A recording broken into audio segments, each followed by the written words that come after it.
Hello, everyone, and welcome to episode 10 of the Hammer Territory podcast. I am your host, Brad Rowland, coming to you on a Sunday evening into Monday here in mid-May, and we are part of the Foul Territory Network. Go ahead and subscribe to this podcast anywhere you might find your podcasts. That includes Apple and Spotify, as well as Overcast, and again, anywhere you might find the Hammer Territory podcast. We have tons of content this week, including an episode that I did with Chris Willis of Battery Power on Wednesday. Also, my colleagues Stephen Tolbert and Sean Coleman talked in two different occasions in the last couple of days, including a very fun, informative, interesting, riveting visit from ESPN's Buster Olney on Friday. So if you missed that, that is the most recent episode in this podcast feed, and I definitely recommend listening to all that. It's still very relevant right now. All kinds of talk about the struggling offense, as well as some history, some rumor stuff from Buster, and definitely worth a listen to be sure. And then on today's podcast, I'll actually be joined in a few moments by a special guest, and that is Garrett Spain of Battery Power and Peach State Prospects, talk all about the Braves farm system.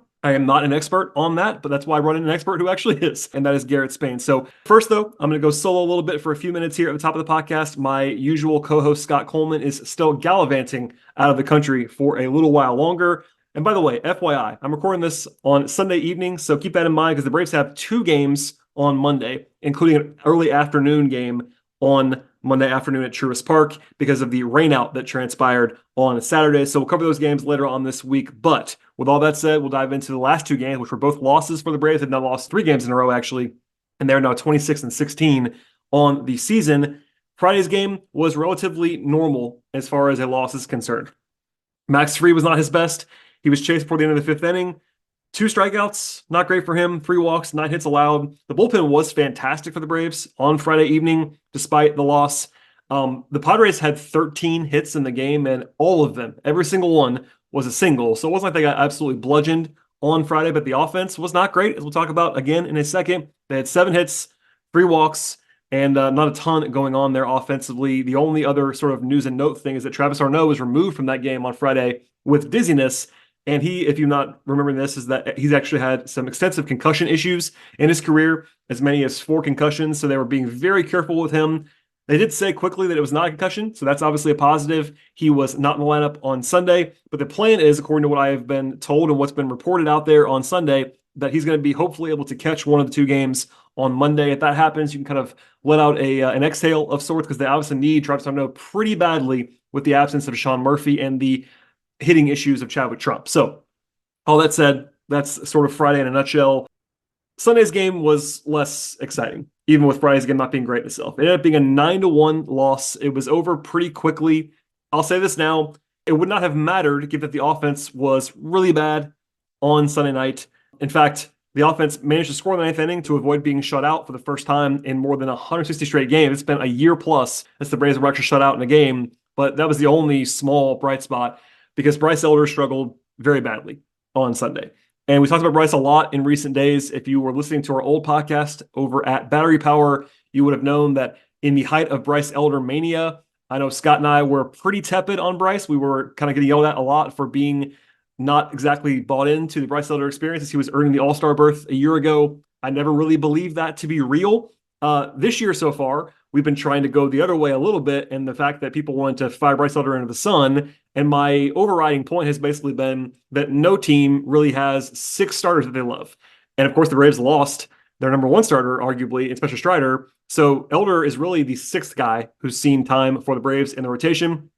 He has had a couple of reasonable starts this year so far. He was also bludgeoned by the Dodgers. And then tonight, the Padres are not the Dodgers, but they do have a pretty potent lineup, and Bryce showed that he is not exactly the best option against top-flight offenses once again. 7 runs, 6 earned. He only got 9 outs in the game. His ERA now is over 6 for the season, as his FIP is over 5 for the season, less than a 2-to-1 ratio for strikeouts to walks.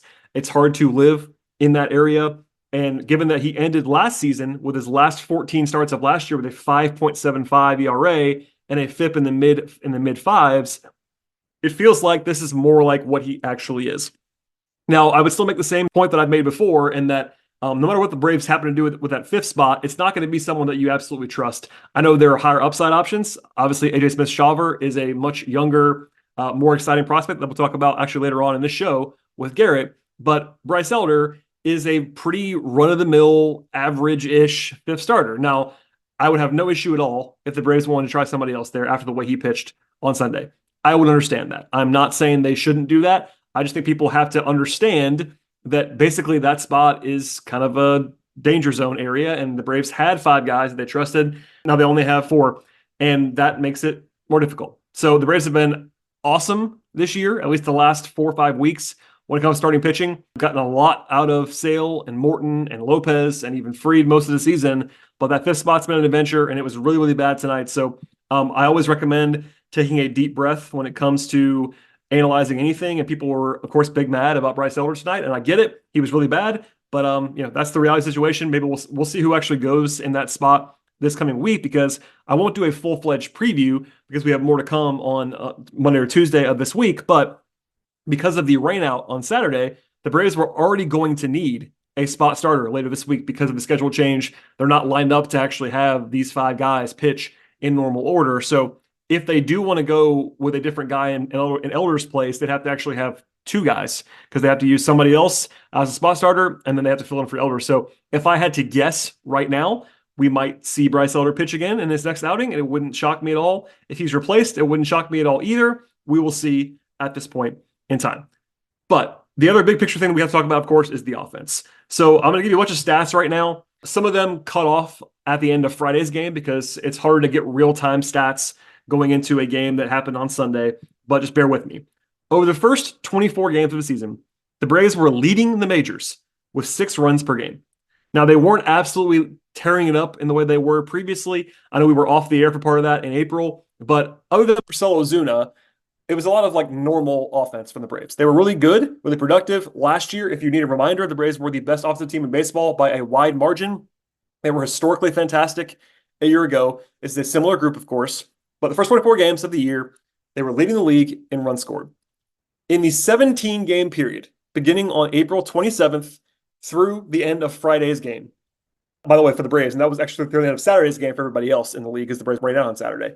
The Braves were, in that time period, dead last in baseball in WRC plus with 72, slugging percentage, which last year they led all of baseball, and they were historically awesome in that category. They're dead last in slugging, and they only averaged 3 runs a game for 17 games.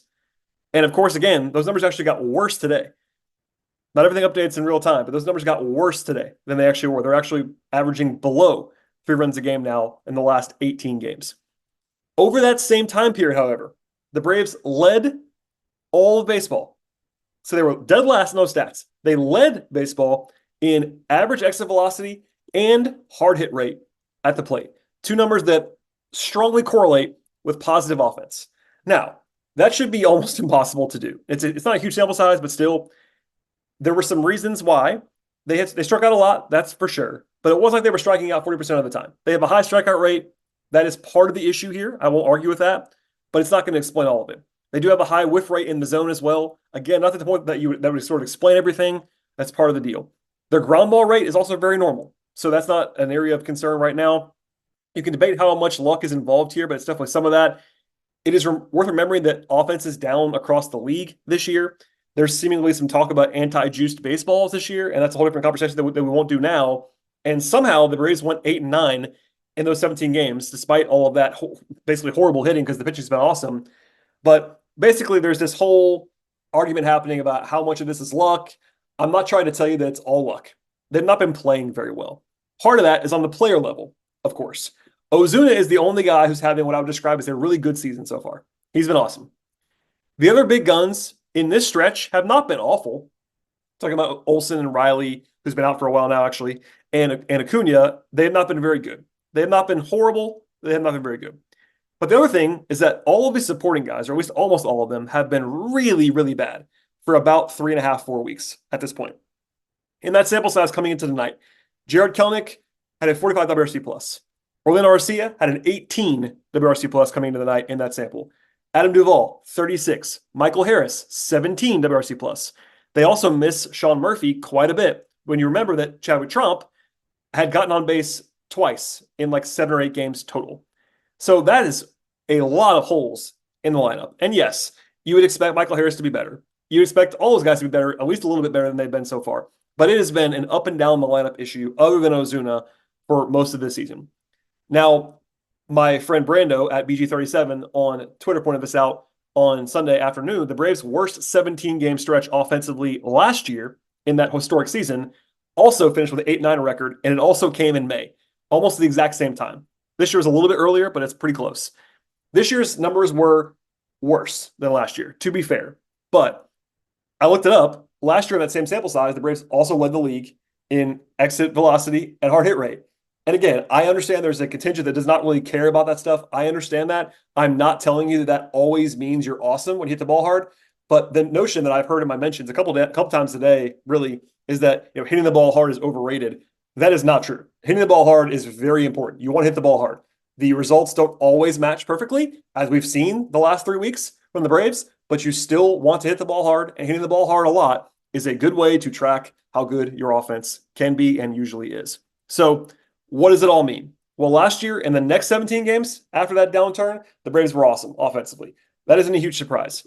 Now, again, part of this is personnel-based. The Braves are missing their key guys right now. They're missing Austin Riley for the last several days. In fact, we'll talk about that in a second, but he's still out of the lineup. Going from Murphy to Chadwick Tromp is a downgrade. And yes, you should expect better individual results from most of these guys. But I'm also not going to tell you that is guaranteed to bounce back all the way to where it was last year. So I do believe with all my heart that this is not what the Braves offense is suddenly going to be. I had people in my mentions saying the Braves suck now. And it's like, that's a direct quote. And it's like, guys, they're 26-16. They're not playing well right now. I'm not going to argue about that. They obviously are not playing well. But the notion this team is just like broken offensively breaks my brain, to be honest with you. But it's useful context. I would say I wouldn't panic. At the same time, it has been really bad, and I don't want to overlook it. I'm sure they wouldn't hand wave either. They're not panicking, as Chris talked about when he came on the show with me a few days ago. He's in the locker room. He's in the clubhouse. They're not panicking, but you might see a closed-door meeting at some point in the future if they don't get this together in the near future. You might also see some logic in that, if Riley comes back, that will definitely help things. If Murphy comes back in the near future, that will really help things. But right now, it is dire, and Sunday felt dire from the start. And again, offensively was not the only problem Sunday night, but there was lots of issues, and there you go. Real quickly, before we move on to Garrett and myself talking about the minor league guys, Austin Riley, I mentioned before, has been out for a while. He has what the Braves are now calling intercostal inflammation. He did not feel anything in his side today on Sunday. That's a positive direction from Riley, but he's not swinging a bat still. And that is really, I don't want to say alarming, but it feels like it would be fair to say the Braves did not handle this perfectly, because if they had known he wasn't going to be able to swing a bat all the way through the weekend, you would imagine they would have put him on the IL.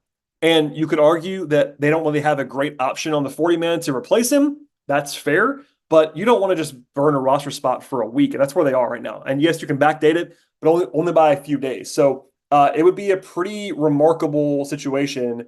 If Riley's still not able to come back in the next couple of days, like he will have missed a week and a half, 2 weeks without going on the IL. You don't love to see that, but we'll see. Obviously, you can't replace him. He's one of your best players, and hopefully the biggest picture thing for a team that is very likely to be in the playoffs, I know they're not playing well right now, is that he gets back and gets healthy in the relatively near future, but his impact has obviously been missed.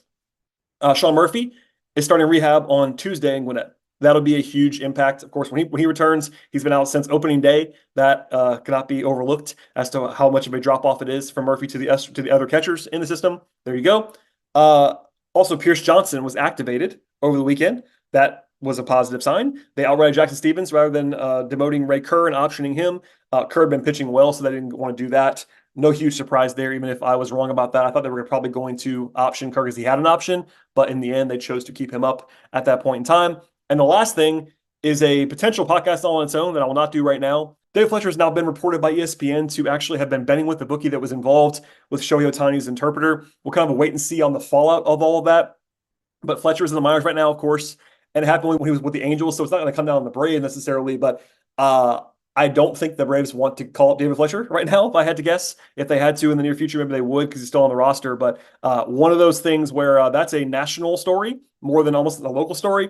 But I wanted to at least flag that because it was a talking point. We could dive into that really deeply if you wanted to. But for now, he's not really on the Major League roster. So I will put that to the side, but certainly something to keep an eye on in the coming days because that's a little bit of trouble, especially if he's betting on baseball. That becomes a banishment kind of thing if it is proven to be true. But we will see what happens on that.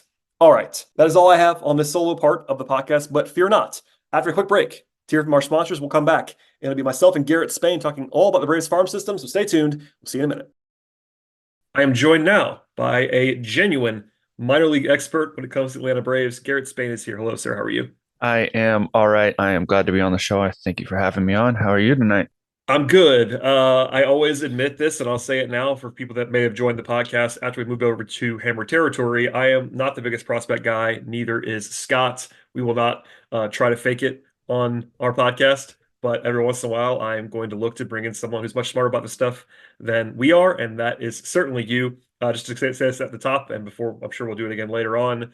You are, I believe, a minor league editor at Battery Power. You can correct me if I'm wrong, and also one of the hosts of the Peach State Prospects podcast doing all things Braves prospect. Is that all right?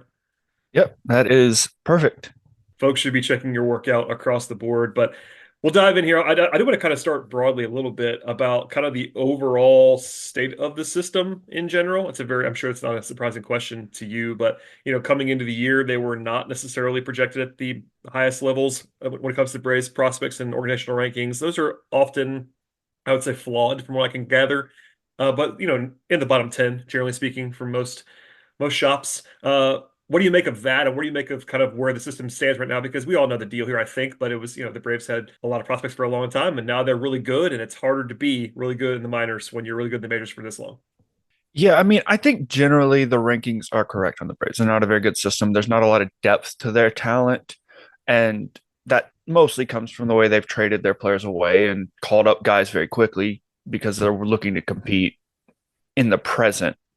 But I think that like for me, this is as excited as I've been about the system in a few years because it feels like for the last couple of years, guys have come up, but they either haven't been ready or they're not really main contributing type guys. Really, since Michael Harris and Spencer Strider came out, there really hasn't been a guy like that coming up. And it kind of feels now like there's five, six, seven guys that are double A or higher that we're looking at and saying, okay, this guy next year after, they can contribute. They can contribute to a winning culture. And that's kind of where it is different, where overall the system isn't very good. And there's a lot of depth issues, mostly because the Braves have focused heavily on their pitching. And so they haven't built a lot of position player depth, but they're built in a way where they have players that can come in and fill holes at the major league level. And that's really what they've been focusing on, is making sure they have a laundry list of pitchers that they can go to, and that they're kind of targeting key positions like catcher and shortstop to fill in positions. And then when you have those high value positions filled on the position player side, and then you have a host of pitchers you can call up, that can help them contribute to their current window, even though it may not necessarily be the sexiest farm system out there. Yeah, that makes sense to me for sure. And I was actually going to ask you, like, philosophically, what the Braves are even trying to do. And you kind of get into it there because there's been some changes. Guys have left the organization, all that stuff. Like, I think you kind of just spoke to it to some degree, but does that kind of just summarize what the overall aim is? Because look, you still want to just have a bunch of prospects. You want to have the best guys available that you can get to. Also, it frees you up a little bit when a lot of your major league core is a bunch of relatively young position players. Probably makes your life a little bit easier to not to push guys along as fast. But what do you make of the sort of the whole setup? Because this is a system that can kind of afford to take its time a little bit because they don't have those urgencies that some other teams might have. But also, you want to be ready if you actually have some needs. Yeah, I mean, the overall focus of the system is getting in pitching, like I had mentioned. And when you look at their draft, that's really heavily where they focused, and most of their top picks, most of their money is going towards pitching. And they're kind of pushing it off towards more of the international class, those guys that are maybe 6, 7 years away, and kind of letting the position players develop over time and really focusing on premier positions there.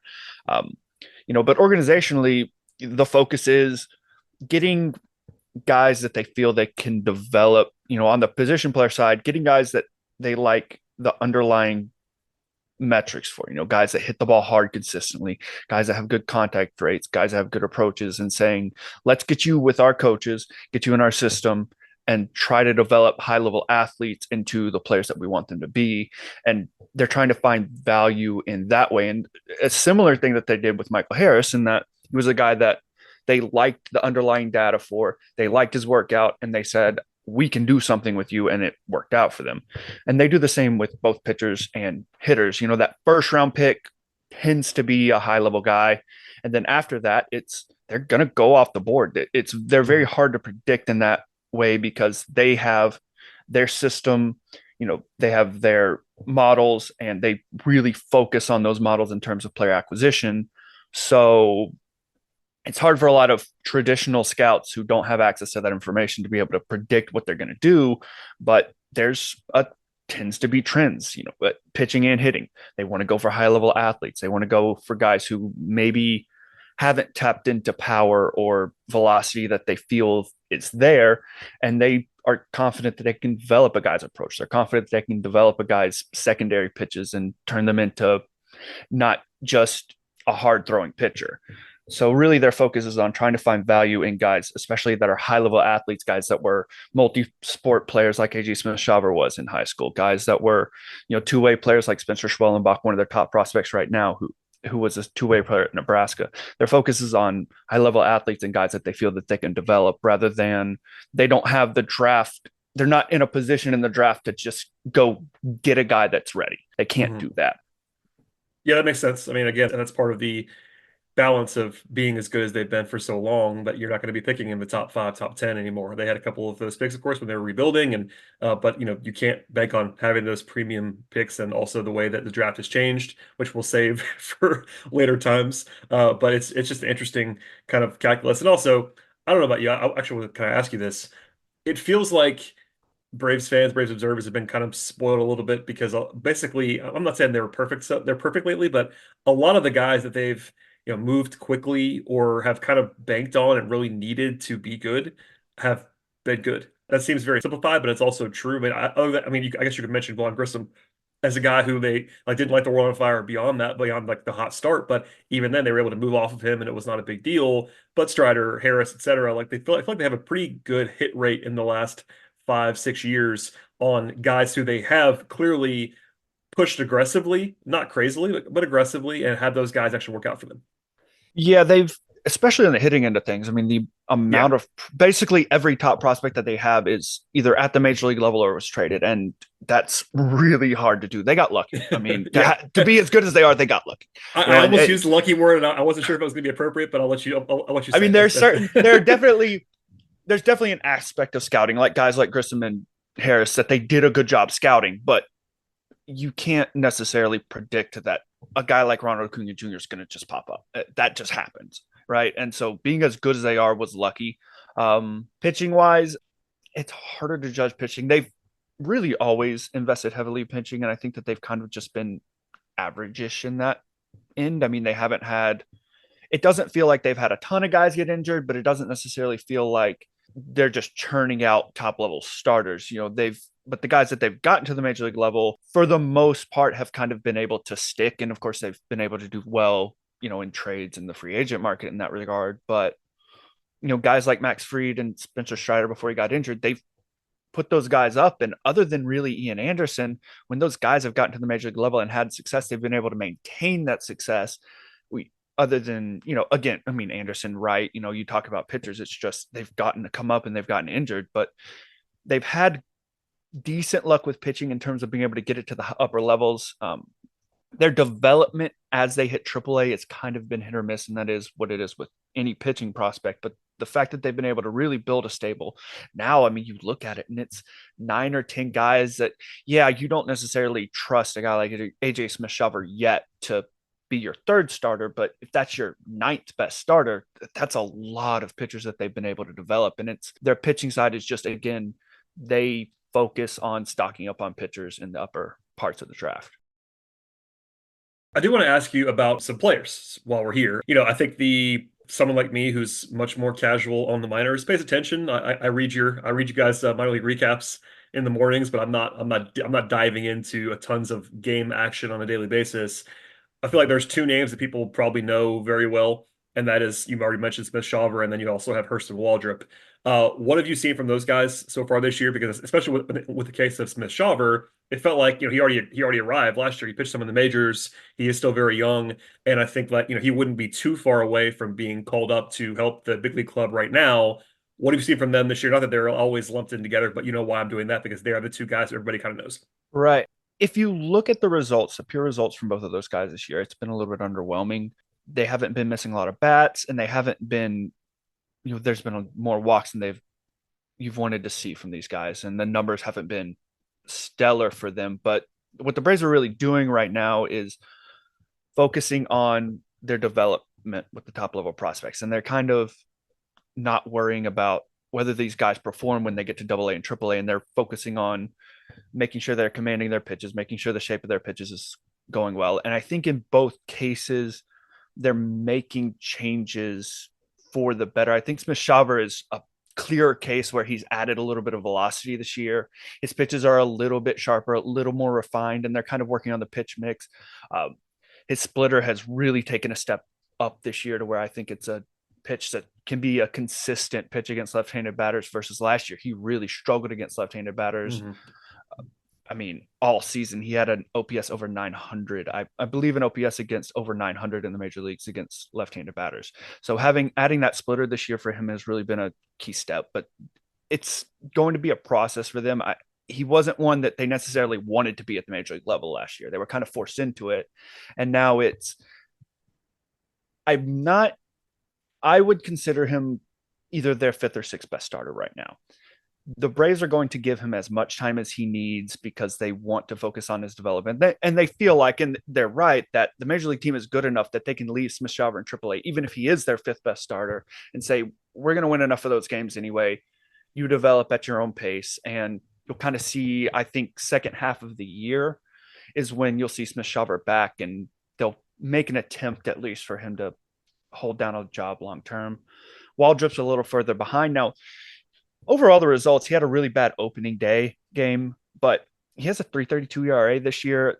The FIP's a little bit higher because he has had a lot of walks and not a ton of strikeouts, is based on what he had been expecting before, but it hasn't been a lot of hard contact other than that first game of the year. It's been mostly soft contact, and he's doing that without his best pitch. They're basically telling him, we want you to throw fastball, slider most of the time. Those are the pitches that they feel like he needs to work on and be able to throw consistently in games. And so his splitter, which is one of the best pitches in the minor leagues, he's throwing it less than 10% of the time and still having success. So that's a positive sign. The stuff is good. The stuff is all baseline, pure raw stuff has been good. The command is hit or miss, and we knew that with Waldrep, that it was going to take time for him to develop that command. And I haven't seen a ton of development this year, but the command is something that just takes time, right? That's something that you look at between game 1 and game 20, not between game 1, 3, and 5.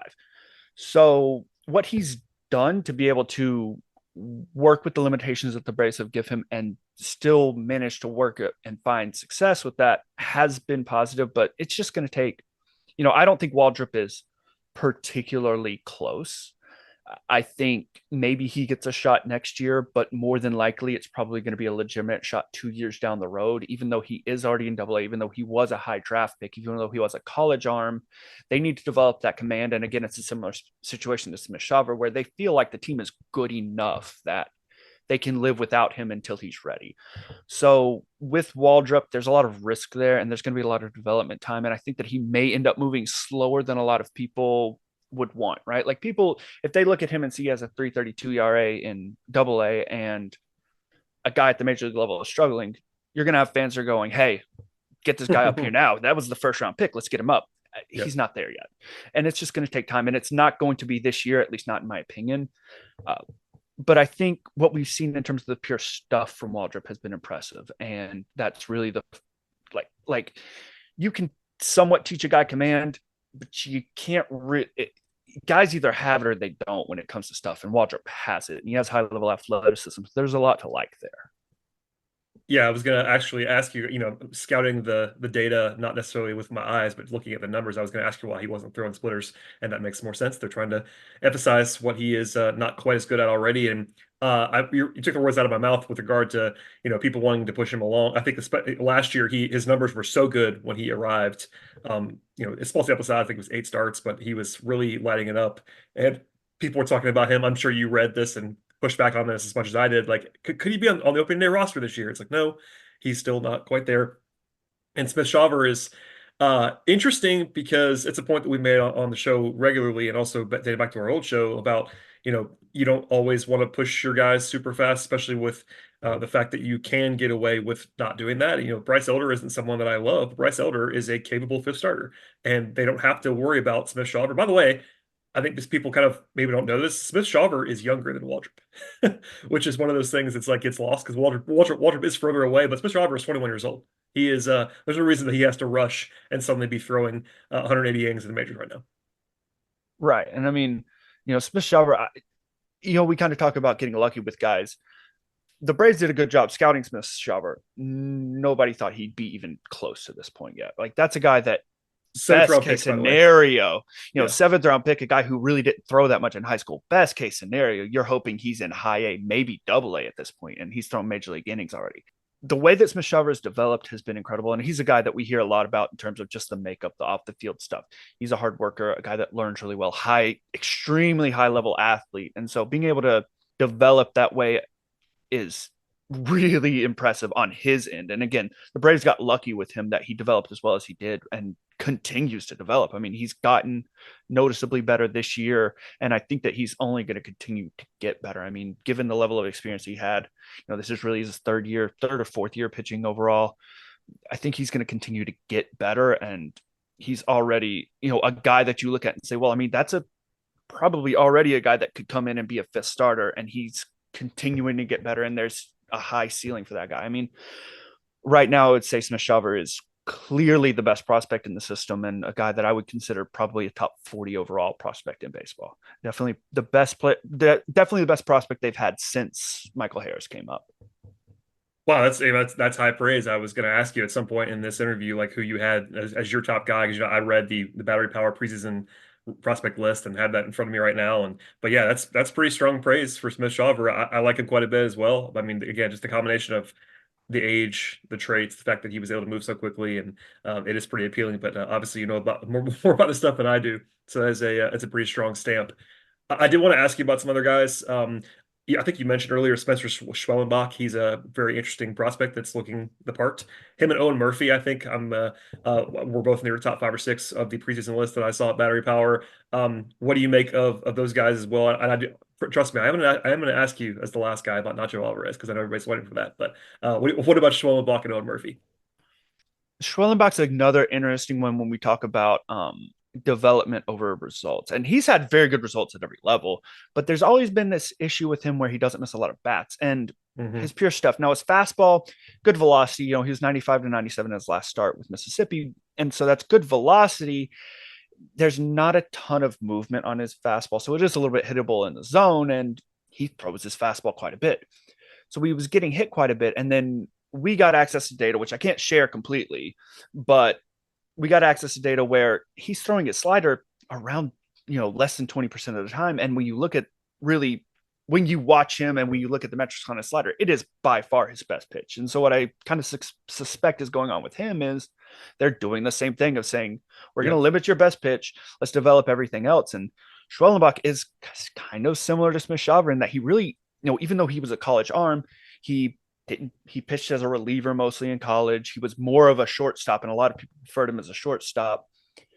Then he missed 2 years with Tommy John surgery, so he hasn't had a ton of time to pitch, and he's already in Double A having success and a good fastball. Again, I do think the fastball plays down because of the movement, but mix in above average curveball, probably a plus or better slider, a splitter that he's shown recently, or more of a split change that he's shown recently that's had promise. So that's a guy that's 3-4 average to above average pitches, and he has high level athleticism. He throws a ton of strikes. Right now he's control over command, but the command is coming and he's locating at the edges more often. So he's a guy that we have a ton of confidence that Schwellenbach is going to be a major league pitcher. The stuff is too good for him to not be a major league pitcher. The command is too good for him to not be a major league pitcher. There aren't major red flags. The only issue with Schwellenbach is because of the Tommy John surgery, because of being a reliever in college, his career high is 65 innings. And stretching him out to be a major league starter is going to take time, but he's a guy that you're going to see next year.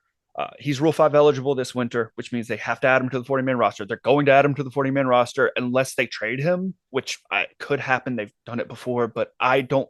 Schwellenbach is a guy that I know they like a ton, and I don't expect him to be one of those guys that they're eager to trade unless they are just getting a huge impact player to add to the major league roster. So Schwellenbach's a guy you're going to see next year because he's going to be on the 40-man roster, and when he's on there, at some point they're going to call him up.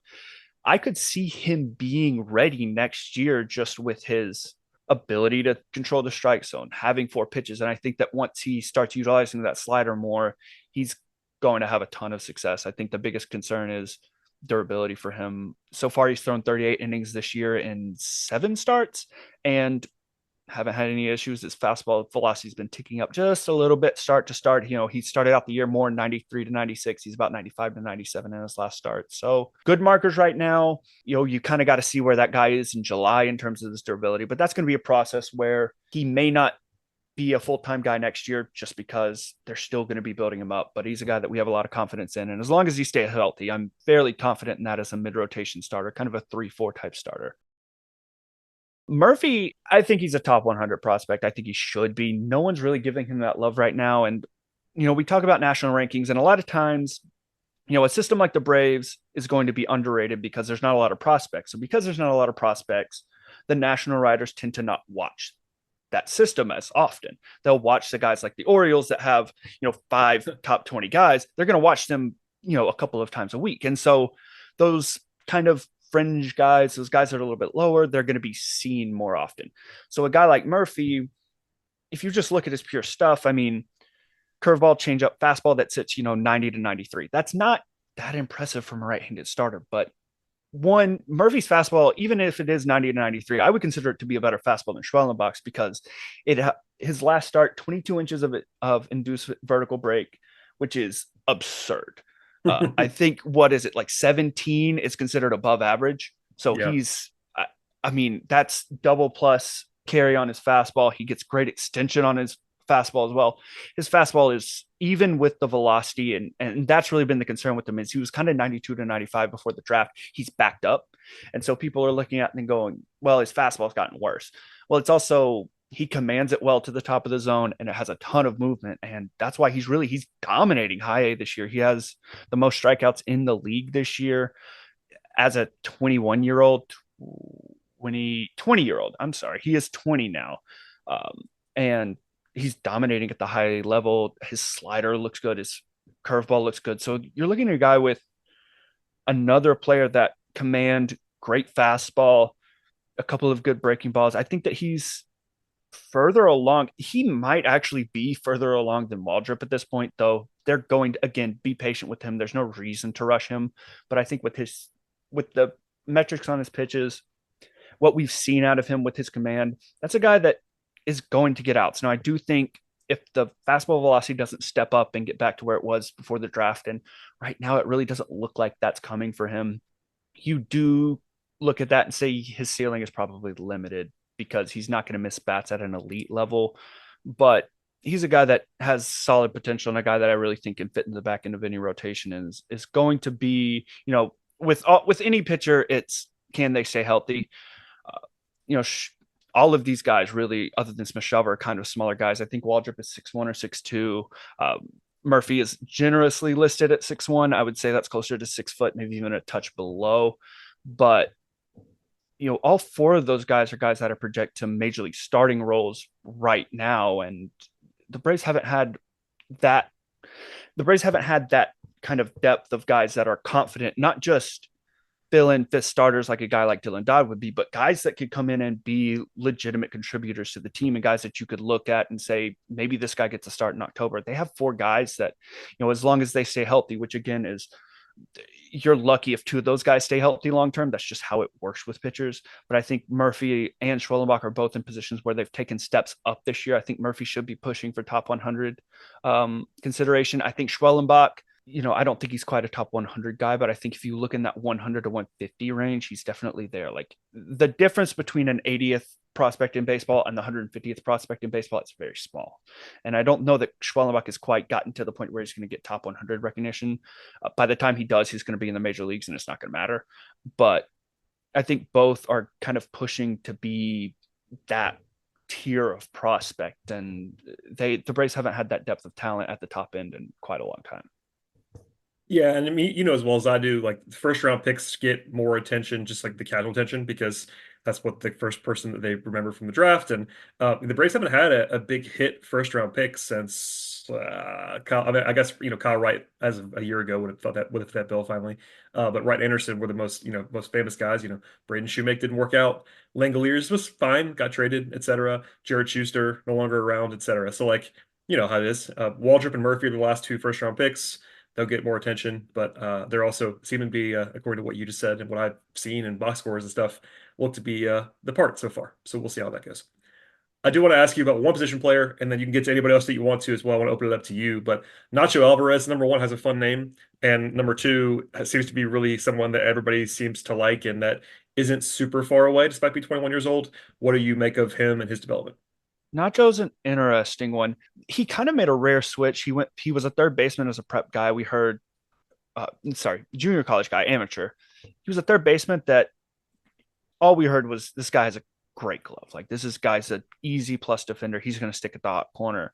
And the Braves moved him to shortstop. He's a bit of a squattier guy. If you watch him play, he doesn't look like a shortstop, but I mean, he has great hands, a great arm. His foot speed is below average, but he really does everything you kind of ask of a shortstop. I don't think he's going to be a guy that's going to ever be an elite defender, but he's starting to look like he's going to stick at shortstop, and that makes a huge difference in his profile.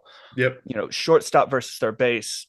His big concern is he really just hasn't hit for power. Now he has strength, but his swing is a bit stiff, and he tends to have a flat bat path. So it's hard to project him to even average power. So far, he has 8 home runs in his career in 178 games, below average isolated power at every level. Now, part of that is the Braves at high A and double A, both Rome and Mississippi's parks are very pitcher friendly. So it does somewhat dampen the power production for him. But overall, he's not going to be a guy that hits for a lot of power. And whether he ends up playing with the Braves don't tend to like the guys that are on base over power. Nacho is a great hitter. I mean, approach wise, he takes a ton of walks. He swings at the right pitches. His eye is better than the minor league umpires at this point, to where a lot of his strikeouts are just him watching pitches that are not strikes get called. So, he's a guy that can hit any pitch, can use all fields, hits a ton of line drives. It's just he doesn't make enough impact contact to be a guy that you project as kind of a cornerstone player, more of an average-ish to above average guy. There's nothing wrong with that. That's a fantastic baseball player. And very valuable. Yes. hit at every level. The question is if the power never comes, does he get on base enough to stick at the major league level? If he plays shortstop, that helps.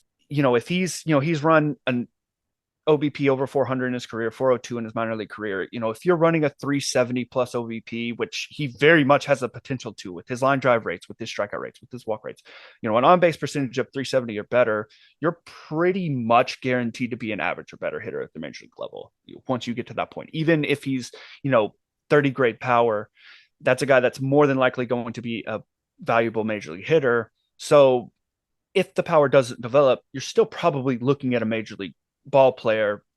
It's just, can he still draw walks when he gets to the upper levels of minor leagues?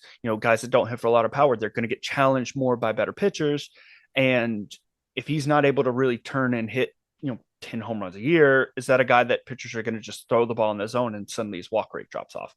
I do think that he's a good enough hitter, and he's going to hit a lot of doubles, but ultimately his ceiling is going to be determined by whether the power ultimately comes. And right now, it doesn't look like it's going to for him. I do think that he's probably going to be better than, 8 home runs in 178 games. I think he's maybe going to be a 10 to 12 home run guy. And I think he has enough bat to get away with that, but I don't think that he's ever going to be an impact elite guy like some of the guys that they've had come through the system. Now, that said, 5th round pick, if he turns into an above average major league shortstop, that's an absolutely fantastic pickup for them. And he's one of their best scouting wins, because it wasn't one of those things where he developed over time. He came into the system, was immediately the best pure hitter in the system, showed a ton of potential on the defensive end. And so I think that it's a guy that, as long as he sticks at shortstop, that's a major league guy. Now, if he does end up having to move off of the shortstop position, which I don't foresee at the moment, if he does end up moving off the shortstop position with his lack of power, it's going to be hard for him to find a role. But maybe you kind of look at that as a super utility guy. He's a guy I could see starting for the Braves, though I don't know necessarily if he's going to be one of those guys that are going to come in and tear the world up. Makes sense to me. And I am going to let you go, but I do want to make sure that I ask you, is there a guy or two that you seem to love, like your guys, for instance, or someone that people should know more about that don't know that much about them so far? Because I think we talked about like the top 5 or 6 guys on the old BP list, but I'm sure you have a favorite or a sleeper somewhere. Well, I kind of want to focus on guys that are fairly close to being able to contribute to the major league level. And I really want to look at a couple of guys who, well, one is definitely a relief prospect. One is a starter right now, could end up a relief prospect, and that's Rolly Munoz. He's at AA right now, striking out batters over 45% of the time. It was 46.8% the last time I checked, but I haven't checked recently. Either way, absurd strikeout rates. His fastball ticked up this year. He's sitting, 98 to 100.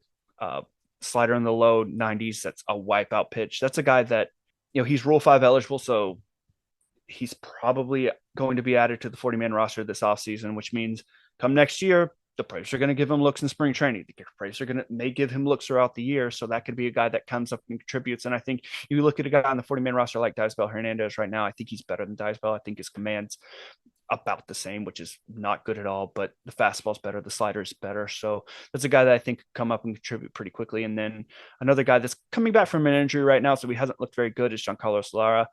Big breakout prospect as a starter last year, struck out batters 37.1% of the time, I believe was the number for him, over the last 12 starts of the year last year. He's sitting 98 to 100, topped out at 102 this year as a starter. Again, low 90 slider, wipeout pitch. So with Lara, great athleticism, a guy that has shown flashes of being able to command his fastball up in the zone, definitely better command than a guy like Munoz. So the Braves are going to run him out as a starter for right now. And they tend to be slow on moving guys off of starting pitching, but he kind of lacks a third pitch. He lacks the elite command. Like a guy like Spencer Strider, his command ended up being good enough and his pitches were good enough that it really didn't matter that he didn't have a great changeup when he came up to the major leagues. He was able to have success. I don't see that with Lara. I don't think that his pitches are quite that good at this stage, and I don't think his command is good enough to get away with bad command. But I think as a reliever, if they end up moving him to reliever, which is where I project him, that's a guy that could probably get up to the major leagues. Maybe this year. I think they have enough reliever depth that they won't do that, but I could see that guy being a late inning option next year. I don't often rank guys I project as a reliever very highly. There is probably, other than AJ Minter, the best relief prospect that they've had come through the system in my time with Battery Power. And I mean, that's a guy that, again, assuming he stays healthy, I think he's a major league arm, and I think he could be a contributor to the Braves in the next couple of years. Yeah, I mean, relievers are always tricky, and your pitchers are always tricky in general. We all kind of understand that, but yeah, that's a pretty strong stamp of approval. If you're looking like AJ Minter adjacent, it's not a bad place to be for reliever prospects. Garrett, thanks for the time, man. I do appreciate it. I, of course, kept you longer than I said I was going to, so my apologies. But anything to plug beyond your normal stuff, and please feel free to plug all your normal stuff because it's all worth diving into and listening and reading. Like you said, writing at Battery Power, we're trying to ramp up our content. We're kind of getting close to draft season, so it's going to be a lot more frequent for us on the minor league side of things. We definitely cover the draft fully, and draft day stuff's going to be big. And then Beach State Prospects podcast, the 3 guys we talked about a lot here, Schwellenbach, AJ Smith-Shawver, Hurston, Waldrep. We have deep dive breakdowns up, ready to listen to right now. They were really good episodes. I think we got a lot of information out, more than I was able to get out here. And we really went deep in on these guys. And if you're interested in those guys and knowing more about the top guys, we've been able to get those out lately. And it's good stuff. Like, it's genuinely good content. And I'm not just going to say that because it's mine. I think there's a lot of valuable information there. And if you're interested in prospecting, knowing more about the guys that are, in all 3 cases, guys that contribute in the next couple of years, that I would definitely give it a listen.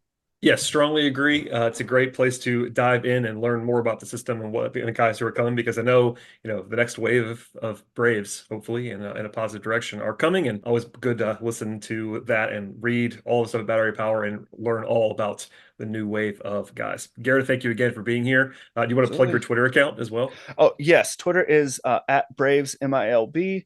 And I've been a little bit lazy with it in the last couple of years, but It's all right. focusing more on the battery power content lately, but definitely do some updates there. And if you ever want to reach out to me, you guys, my DMs are open. It may take me a few days to get to it, but if you guys want to reach out to me, ask me questions, ask when guys are going to be pitching, whatever, I'm always available and I try to answer questions whenever I can. You also managed to secure a fantastic handle. I don't know when you would have had to get Braves and MLB, but that was a good grab by you on Twitter. It's a good that would have been 2014. It's been a long time. That was a good find by you. Thanks again, Garrett, for being here. As for everybody else, please listen to this podcast, subscribe to Hammer Territory anywhere you get your podcast, rate, review, etc., etc. And we'll see you all next time.